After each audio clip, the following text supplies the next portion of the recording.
Oi, Alice. Você estava pedindo para entrar no outro, mas a gente estava terminando já o tempo do primeiro link, por isso que eu não te aceitei, só aceitei agora, tá bom?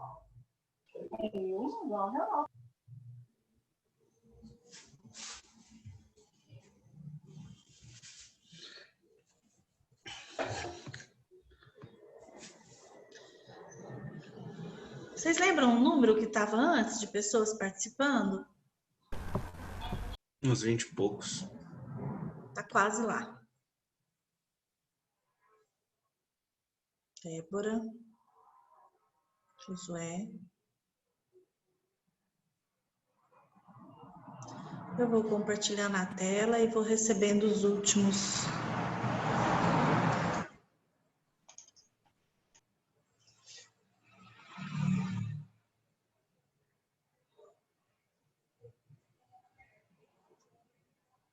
Eu esqueci de perguntar se o tamanho da letra tá bom. Tá bom esse tamanho? Ok, obrigada. Tá ótimo, professora. Então tá bom. Bom, o que a gente pode pensar quando a gente fala de autossugestão? Nosso cérebro preenche uma lacuna e uma sugestão externa. Binet, esse que fez esse experimento, ele é formado em direito. Então ele sabe que dentro do mundo da justiça, nos processos judiciais da vida, a pergunta que o advogado faz pode ter todo um sentido na hora da testemunha dar a resposta que ele quer. E advogado, falo isso sem medo de ferir a Mariluce, porque eu falo isso para os meus melhores amigos advogados. Advogado é bicho safado, esperto. No sentido de que eles são inteligentíssimos, eu admiro essa capacidade que eles têm de elaborarem as perguntas de maneira a conduzir a memória daquela pessoa.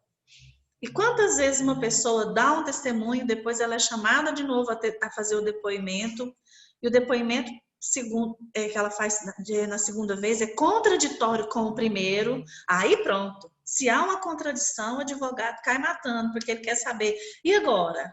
Qual que é a verdade? A primeira vez ou essa vez que você está falando aqui? E aí é quando a memória pode falhar e a pessoa não ter certeza mais do que ela está falando. Por quê? Porque a gente pode ser autossugerido por uma questão do nosso cérebro, ou a gente pode estar sujeito externamente a receber essa sugestão. Por isso que aí Binet está falando que não há relação entre a convicção de uma testemunha e a precisão da informação recordada. Por quê? Nem sempre o fato é recordado com precisão. Nós não podemos confiar na memória de uma maneira integral. Eita. Só um minutinho, pessoal.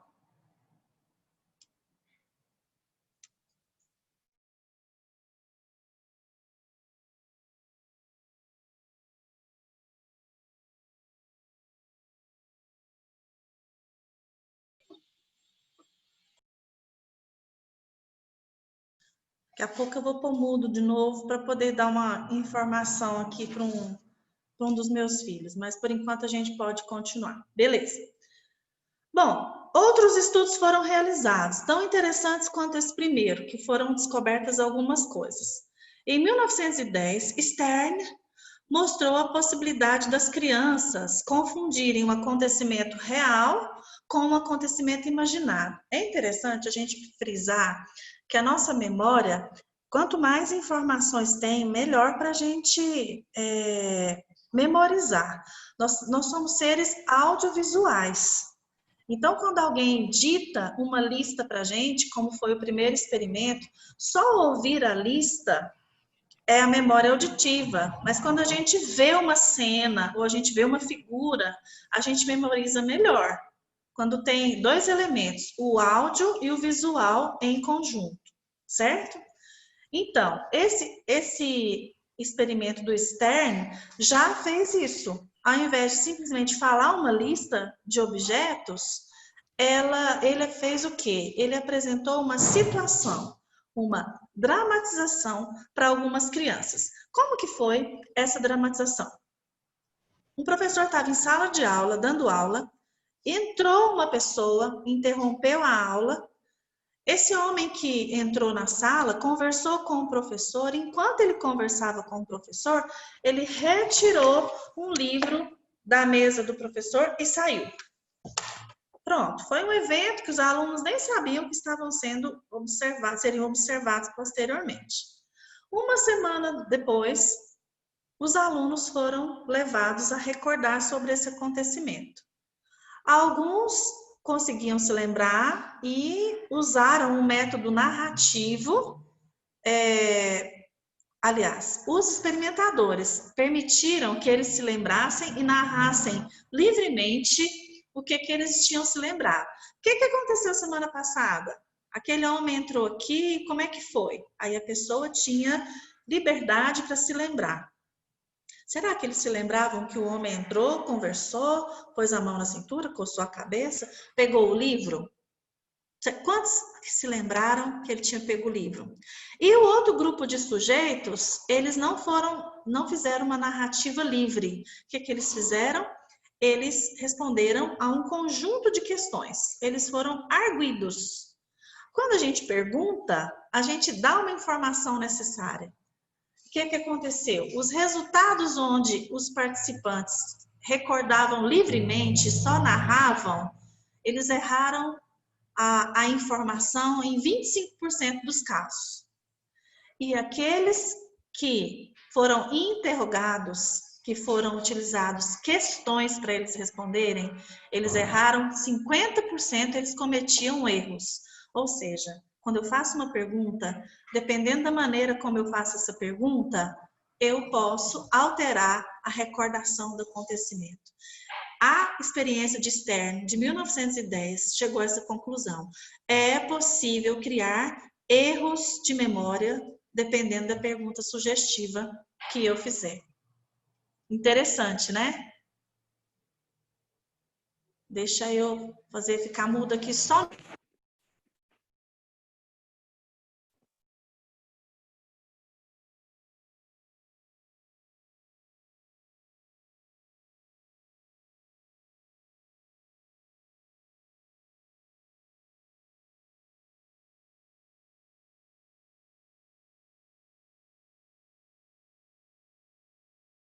Professora, não estamos te ouvindo.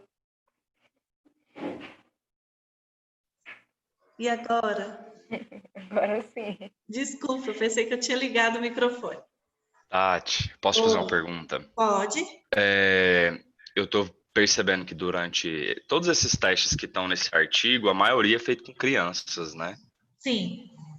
E essas crianças, a parte do cérebro delas ainda não está incompleto, ou já está completo o desenvolvimento dessa área do cérebro para fazer esses testes com essas crianças. Porque se não está, a gente não sabe, de fato, se a pesquisa ela é 100% fidedigna.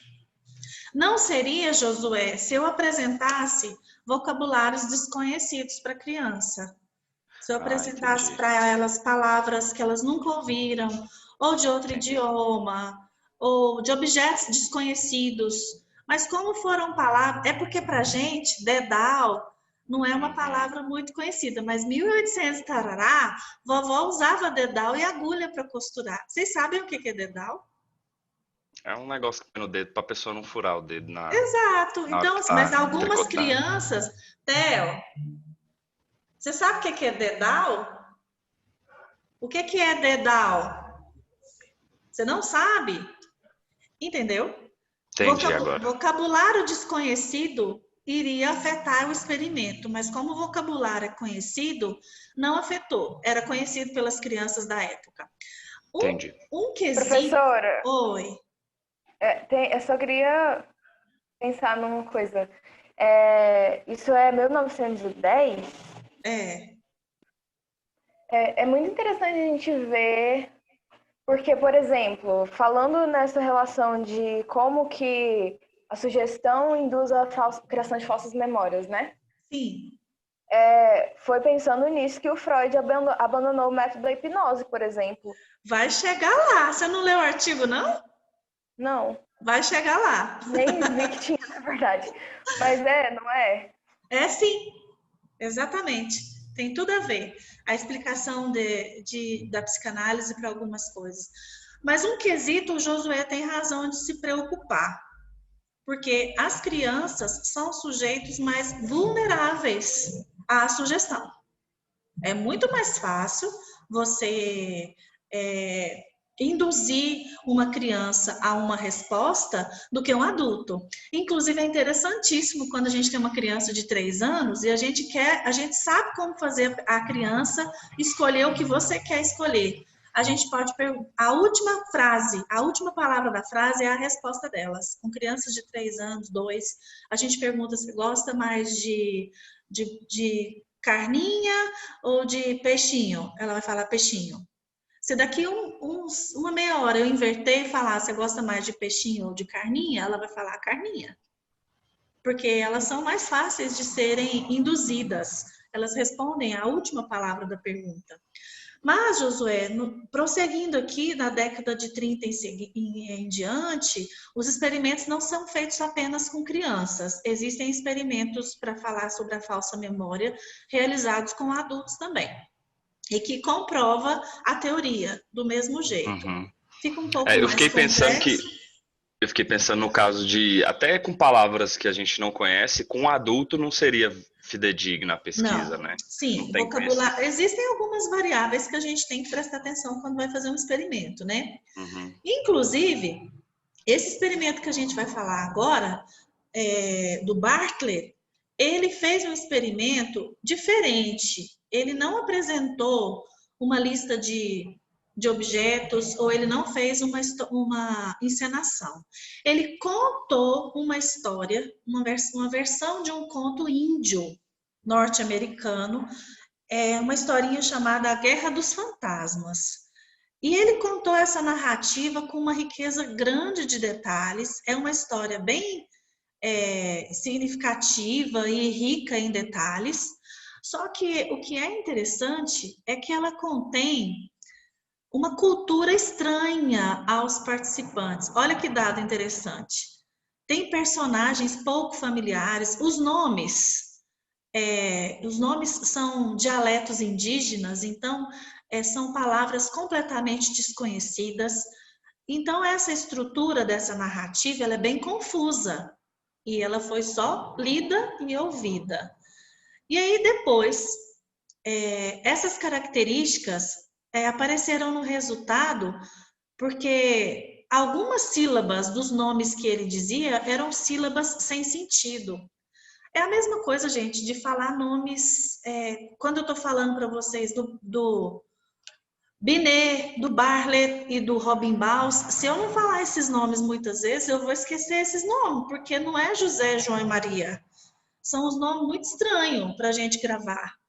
Então, quando é um nome, uma palavra em outro idioma, o nosso cérebro ele tem mais dificuldade de memorizar, não é verdade? Tanto é que muita gente tem que memorizar Freud falando Freud por muito tempo para não escrever o nome dele errado. Depois que aprende, né? Porque usa muito. Mas vamos lá. O que aconteceu com essa experiência aqui do... Tá vendo? Já esqueci o nome do homem. Bartlett. Ele pediu aos participantes que, depois que ouviram a história, eles lessem a história. Então, o áudio e o visual. Ouviu a história, depois leram 2 vezes. Passados só 15 minutos, não foi uma semana, não. Eles tinham que realizar a tarefa de quê? De recordar e escrever livremente como que era essa historinha que eles tinham acabado de ouvir há pouco tempo. Depois, isso se repetiu com uma semana, com meses e com anos, para verificar se essa memória se alterava com períodos maiores de tempo. O que aconteceu? Vamos dar esse trem. Geralmente, o cérebro das pessoas, desses jovens alunos, fazia o seguinte: todas as vezes que tinha um pedacinho da história que não era muito familiar, ou com uma passagem, uma linguagem que ele não conhecia, isso era substituído por uma historinha mais familiar. Então, as pessoas conseguiam preencher as lacunas com algo que já é conhecido. E se eu não lembro de uma parte da história, eu preencho uma parte da história.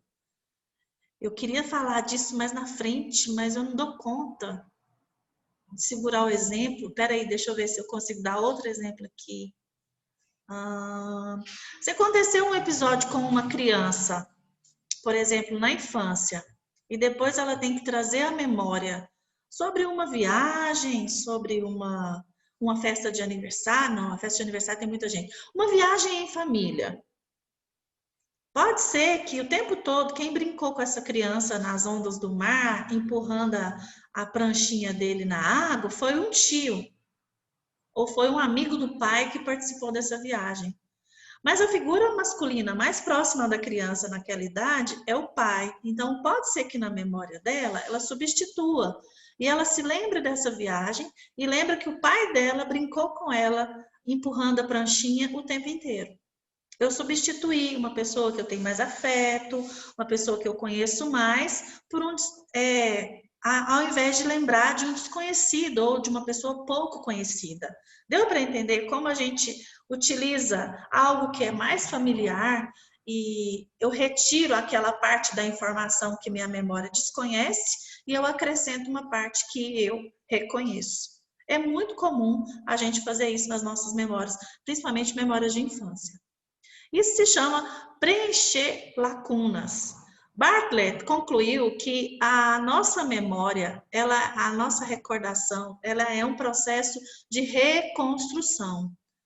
A gente sempre tenta organizar os nossos esquemas de memória com produtos, com imagens pré-existentes. Se eu não lembro, eu preencho. A gente faz isso muito com sonho.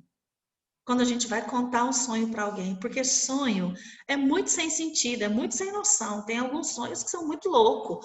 Você está com uma pessoa, depois você está com outra, você está viajando de avião, de repente você está em outro país, aí você está viajando de trem, e aí fica tão sem sentido que, para não parecer um conto de louco, um conto esquizofrênico, quando a gente vai contar o sonho, a gente põe sentido, a gente põe sequência, a gente divide em capítulos, em partes, para não ficar parecendo uma história de gente maluca. Então, a gente faz isso muito com o sonho. Eu sonhei. O sonho, ele tem que ser relatado, principalmente se for um produto para análise, o sonho tem que ser relatado exatamente como ele aconteceu, com lacunas, com pausas, com a presença de uma pessoa, depois a ausência dessa pessoa imediatamente. Como que eu ia relatar? Eu sonhei que eu estava com a minha mãe viajando de carro.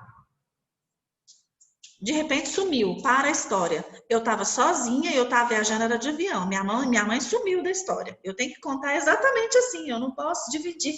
Aí depois eu entrei no avião, aí eu estava sozinha, eu não posso fazer isso. Na análise eu tenho que relatar o sonho como ele acontece. Mas quando a gente vai contar no dia a dia as histórias para alguém, a gente é craque em preencher a lacuna.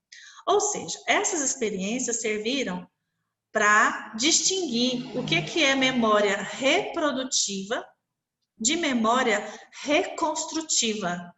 Memória reprodutiva é quando eu relato exatamente o fato como ele aconteceu, a história como eu li, a experiência como eu vivenciei. Memória reconstrutiva é quando eu acrescento algum dado diferente que não ocorreu, mas eu acrescento por conta própria. E eles chegaram à conclusão, alguns autores chegaram à conclusão de que qualquer recordação, ela é uma construção, com menos ou com mais erros. Depende muito do material que você tem que lembrar, que você tem que recordar. Mas qualquer recordação, ela é passiva de construção. O princípio da reconstrução, inclusive, é um dos 7 princípios do funcionamento da nossa memória. Então, não está errado, não, a gente reconstruir algumas coisas. Vamos lá, vamos passar a história para frente. Existem alguns experimentos mais interessantes ainda, e daqui a pouco a gente chega lá no Freud. Apesar de, historicamente, a gente já ter passado do ano dele, mas é porque vão chegar a essa conclusão. Alguns trabalhos que foram produzidos nos anos 50 e 60, o procedimento consistiu em quê? Em apresentar uma lista de palavras, de novo, do mesmo jeito do evento anterior, de apresentar uma lista de palavras e depois solicitar a recordação dessas palavras. O procedimento diferenciou em quê? É que agora foi uma lista de 200 palavras. E essas palavras, dessas 200 palavras, o sujeito do experimento iria ler de novo a lista e ele iria classificar se as palavras eram novas ou velhas. Ou seja, se aquela palavra, aquela lista era a lista verdadeira ou era uma lista de mentira. Então, vamos supor que na minha lista tem papagaio, periquito, pipa, professor.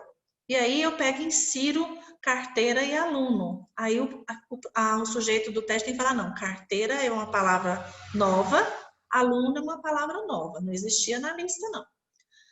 Então, olha só. Sempre que a palavra ainda não tinha sido apresentada, o participante deveria identificá-la como nova. Se a palavra já estava lá no teste, ele iria identificá-la como velha.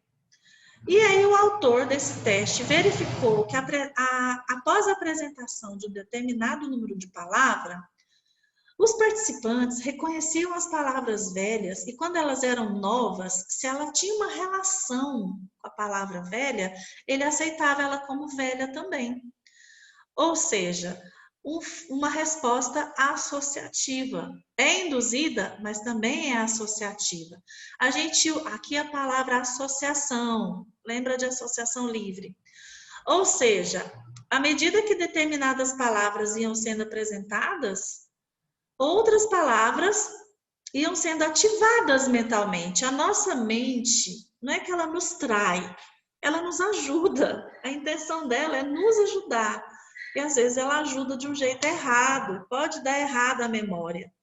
Então, dessa forma, foi descoberta que não adianta. A nossa mente prega peças e a gente faz sempre associação com outras coisas que a gente já vivenciou. Então, esse foi o estudo realizado em 50 e 60, a associação. Na década de 70, Elizabeth Loftus também desenvolveu um estudo. Como que foi o estudo dela? Ela apresentava um vídeo de um acidente de trânsito, de um acidente de uma viação.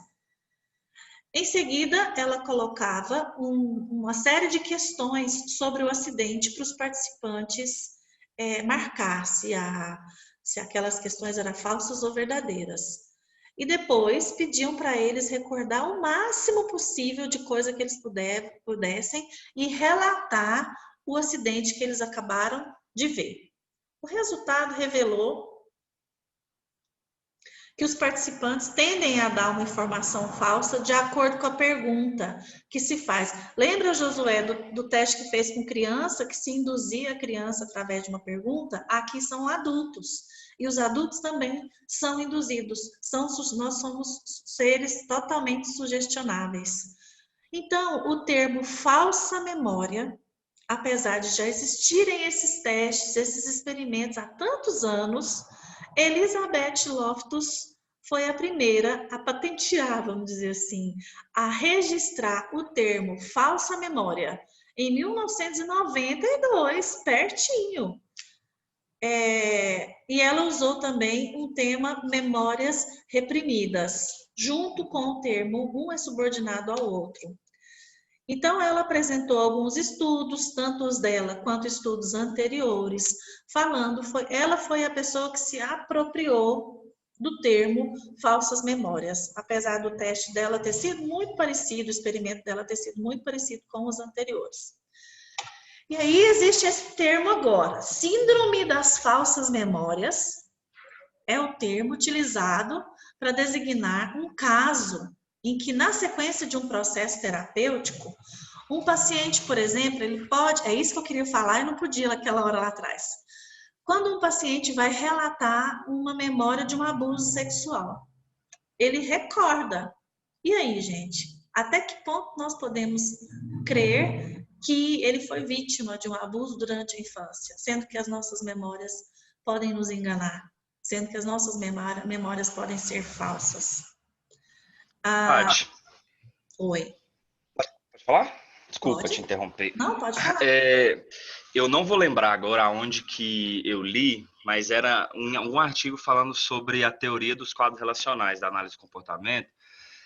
Dizia que essas emoções, esses acontecimentos que estão muito ligados a emoções muito fortes, ela fica muito mais difícil de você não lembrar exatamente como aconteceu, por conta de estar sendo ligado a uma memória ou traumática ou uma memória muito boa.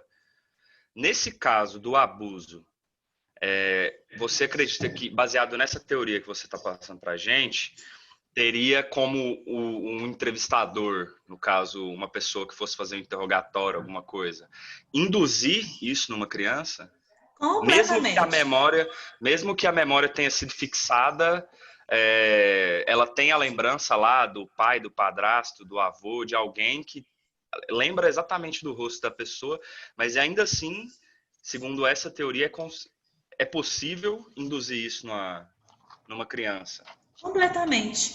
Não só baseado nessa teoria, mas em outros casos que eu conheço, que eu já li também a respeito. Vou tentar citar pelo menos duas ideias. A primeira ideia: quando uma criança chega em casa, ela chega da escola, por exemplo, e ela relata que o tio da aula de educação física pôs ela no colo. Ela só disse isso, que ela gosta muito, o tio é legal, o tio pôs ela no colo. A mãe já fica apavorada com essa imagem. A mãe começa a fazer algumas perguntas bem sugestivas. Tinha mais alguém ou vocês estavam sozinhos? Vocês estavam sozinhos, minha filha, no ginásio? Quando ele sentou você no colo? Tava sozinho. Ele fez carinho em você? Ele é carinhoso? Ele fez carinho? Fez. Ele pôs a mão na sua perninha? Ele pôs a mão não sei aonde? E essas perguntas, a criança, ela gosta muito de ser estrela. Ela gosta muito de holofotes. Quando ela percebe que ela ligou um botão de alarme na cabeça da mãe, que todas as sirenes estão acesas, a mãe está desesperada, ligando para a escola, ligando para a avó, contando para todo mundo, ela pensou: uau, a minha história deu ibope. Chamou atenção, né? Lógico que não é consciente. Vou aumentar aqui a história, vou prejudicar o tio da natação, vou acusá-lo de um abuso. Não, ela pode receber várias sugestões. Às vezes não só a mãe. Leva numa psicóloga, leva em outra. A quantidade de vezes, o número de vezes que essa criança for interrogada sobre esse assunto vai interferindo cada vez mais na memória dela. De acordo com as sugestões das perguntas, ela começa a pensar e aquilo pode ser uma fantasia misturada com a realidade. Tanto pode não ter acontecido nada e virar um caso de polícia, como realmente pode ter acontecido e ser necessária uma investigação. A gente não pode, por causa dessa questão da falsa memória, fechar os olhos e lavar as mãos quando uma criança tem um relato como esse. Mas, como psicólogos, deve-se tomar muito cuidado em como lidar com esse tipo de assunto. Exatamente, com as perguntas que eu vou fazer. A outra história que eu quero contar para você sobre como tem jeito de não ser verdade, não foi eu que li, nem ouvi a história, alguém que me contou. Então, se eu não souber contar direito a história, perdoem a minha falsa memória, tá bom? Vamos lá, como é que eu vou fazer essa história? Pode, filho, pode comer isso aí. A história é que a menina, a mulher já moça adulta, tinha medo de grilo. Foi o Fernando que contou, não é? Quem? Fernando? Não. O Fernando conta isso muito pra gente na sala. Fernando contou várias isso. aulas. Como que é a história? Vamos ver se eu sei de verdade. a menina chegou na clínica com um medo de grilo, e era um medo muito específico de grilo. Não era de outros insetos verdes, não era de inseto grande, era especificamente de grilo. E aí ela contou que era porque era quando ela era pequena, ela estava na chácara do pai dela, e ela estava sentada na grama, e o grilo pulou nela e ela ficou com medo de grilo.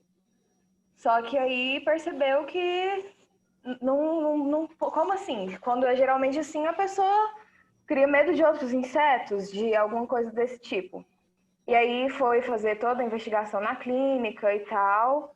E depois de muito tempo, ela se lembrou da história real, de como que tinha acontecido. Que ela estava realmente na chácara, então tinha a chácara, e ela estava no quarto, deitada para dormir. Não dormindo, ela estava só deitada para dormir mesmo. E no momento de ausência do pai, o pai saiu, estava tendo uma festa na chácara, assim, com os amigos e todo mundo bêbado. E entrou 2 amigos do pai no quarto e abusaram sexualmente dela. Só que para ela não lidar com isso, ela afogou o rostinho na mantinha. E a mantinha era do grilo falante, do Pinóquio. Só que a história que me contaram, que eu ia usar como falsa memória, pode até não ser uma história verídica, então eu vou acrescentar um fato para a gente perceber como que pode ser criada uma falsa memória. Na história que me contaram, essa menina achava que o abusador era o pai, porque quando ela estava na chácara com o pai, ela usava essa mantinha do grilo falante. Então ela começou até a entrar num processo judicial contra o pai dela. Mas aí depois, mais tarde, é que ela se lembrou que não foi o pai, que foram esses 2 outros homens. Tem esse fato na história? O Fernando conta pra gente, quando ele conta essa história, que ela tinha um problema com o pai dela, desde muito pequena, e que ela não sabia de onde que vinha. Ela tinha uma falta de confiança extrema com o pai, ela não sabia de onde que tinha surgido isso. E aí foi nesse processo que ela foi assim se lembrando, porque ela realmente achava que tinha sido o pai. E aí depois ela lembrou que não tinha, porque ela teve um sonho, parece, onde Isso. tinha um grilo que ficava esticando e ele ficava alto e fino e pequeno e gordinho, alto e fino, pequeno e gordinho. E aí depois ela foi ver, esses amigos eram um muito alto e muito magro e o outro mais baixinho e mais gordinho. Olha só, gente, um processo de falsa memória. Se um profissional, se essa pessoa não passa por um processo terapêutico seguro, confiável, ela tem até base para confrontar, para acusar o pai. Mas como foi mais a fundo, foi indo na memória até descobrir a fonte verdadeira do sofrimento dela, do trauma verdadeiro ocorrido. Então, é por isso que a gente tem que tomar muito cuidado dentro do processo terapêutico, o que o paciente recorda, seja sobre uma memória de abuso sexual, seja uma memória de abandono. Tem pacientes que recordam que o pai era muito, muito rígido, que o pai era muito, muito bravo. Às vezes a pessoa apanhou uma vez esse pai, mas essa surra ficou registrada e ela só tem essa memória de pai rígido. De repente alguém acha uma fita de vídeo antiga e vai mostrar essa fita e tá lá um pai sorridente, um pai deitado no chão brincando com o filho. E a pessoa fica assim, gente, eu não lembrava dessa imagem de pai. Eu só lembrava do episódio tal, e isso fez com que a pessoa caracterizasse a personalidade do pai de uma forma totalizada, generalizada. Então, a questão da gente lidar com as memórias, ela passa pelo atendimento psicoterapêutico e mais. Se a gente está falando de psicologia social, a gente tem que falar... aqui que fala de Freud, ó.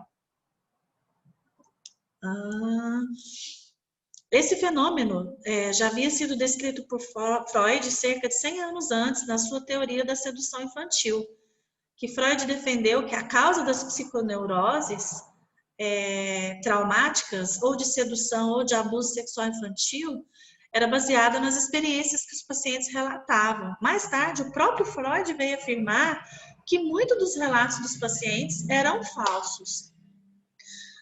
Outra coisa que eu lembrei lendo isso aqui, a respeito de abuso ou sedução infantil, é que tem muito de fantasia. A criança tem muita fantasia. Ela tem um amigo imaginário, ela tem fantasia de viajar, de sentir, de ter determinado objeto ou vivenciar determinada situação. E às vezes as fantasias da criança, o mundo de fantasia, o mundo imaginário dela é tão rico que isso se mistura com a memória real da pessoa. Então, mais tarde, quando adulta, ela tenta se lembrar, tenta evocar lembranças, recordações da infância, é tudo tão misturado que é complicado para a pessoa entender o que é fato, o que é verdade e o que foi fantasia. Nessa fantasia, pode ser que a criança um dia ouviu o pai e a mãe numa relação íntima, a mãe estava gemendo, o pai estava fazendo barulho estranho, a criança fantasia, meu pai maltrata minha mãe. Meu pai agride a minha mãe. Estou escutando a minha mãe sofrer, estou escutando a minha mãe gemendo de dor. E aí, isso fica na fantasia da criança, gente. Ela não chega a relatar, ela não chega a entrar no quarto e questionar o que está acontecendo aqui. Ela fica encolhida lá no quartinho dela, escutando essa situação selvagem, animalesca para uma criança entender, e ela vai fantasiando o que está acontecendo. Em relações íntimas, um casal pode bater, aí ela escuta um tapa, escuta a mãe falando ai, e ela tem certeza que o pai agredia a mãe fisicamente. E ela nunca disse isso em voz alta para alguém falar, não, minha filha, seu pai nunca me bateu, a gente sempre teve uma relação saudável. Isso aí você confundiu. Ela nunca relatou. E aí isso vai ficar na mente da pessoa e ela pode se tornar adulta com essa ideia lá de trás, tendo certeza absoluta, tendo um ódio do pai, ódio da figura masculina, inclusive, que homem não presta, que homem bate, que homem é agressivo. Isso tudo por causa de quê? De uma memória falsa, de uma fantasia, baseada numa fantasia. É sério, não é? A gente acreditar em tudo que a gente... Muito mais do que eu imaginava. É Nesse muito... caso que você contou do professor que pegou na criança, eu falei, gente, eu nunca mais encosto numa criança na minha vida. Chega nem Mas, perto. Josué, é muito sério isso. Muito Pois sério. é, muito sério. Eu fico pensando, gente, e se numa inocência um cara desse cai na cadeia como estuprador?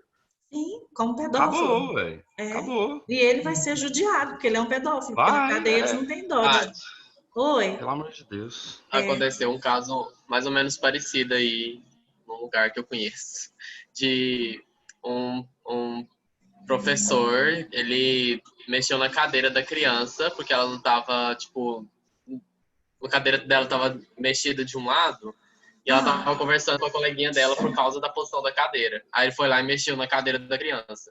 Aí deu, tipo assim, deu uns 30 minutos que a aula acabou desse professor, aconteceu uma alvozoeira lá, a mãe fez um barraco lá falando que o professor encostou na criança, que tinha batido na criança no meio da aula e tudo. Uma alvozoeira, levou polícia, foi assim, mais ou menos isso, sabe? Aí foi ver a filmagem e o professor arrumando a cadeira da criança para não conversar mais. Que bom que tinha câmera, né? Eu conheço uma professora de creche, uma cuidadora, na creche toda tem câmera. Ela é mulher, ela nem é homem, Josué, não é só homem que tem que tomar cuidado quando encosta com criança, não. Todas as vezes que ela conversava com uma criança, ela coloca as mãos para trás. Ela agacha com a mão para trás, conversa com a criança, para a criança nunca ter motivo de dizer que ela foi tocada. A gente fica pensando, gente, onde é que fica o afeto? Como é que faz carinho na criança? Tudo hoje é tão perigoso, não é? É tão sério isso, gente. Nossa. Tudo hoje é uma linha tão frágil, tão tênue da violência e do afeto, e é complicadíssimo. Abuso, né? Tem que tomar principalmente muito do abuso, né? Agora, o afeto e o abuso, eles se misturaram demais, assim. Pensa num consultório. Imagina, você vai atender uma criança, só a criança, né? Tá lá, só você e uma criança durante 40 minutos dentro de uma sala fechada.